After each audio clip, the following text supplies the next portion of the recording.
Kasalukuyang inaalam pa rin ng Armed Forces of the Philippines ang mga reports kaugnay ng pagkakadukot ng tatlong Timorese sa Costa Felda sa habat nitong linggo. Ayon sa isa sa mga nakatakas na biktima, sila ay naglalayag ng biglaang may 5 armadong lalaking sakay ng speedboat ang dumukot sa ilan sa kanilang mga kasamahan.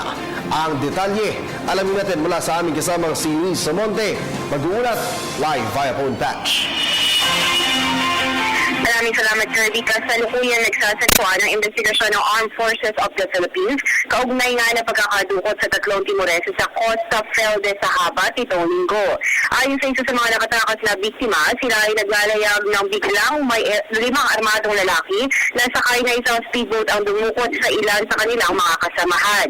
Ang biktima ay kinalala bilang sina Lawrence Coten, Teo Copong at isang nagngangalang Emmanuel. Sa ngayon, patuloy pa rin ang ginagawang pagsisiyasat ng militar, katulong ang lokal na pulis sa kaso ng posibleng kinasasangkutan niya ng Abu Sayyaf.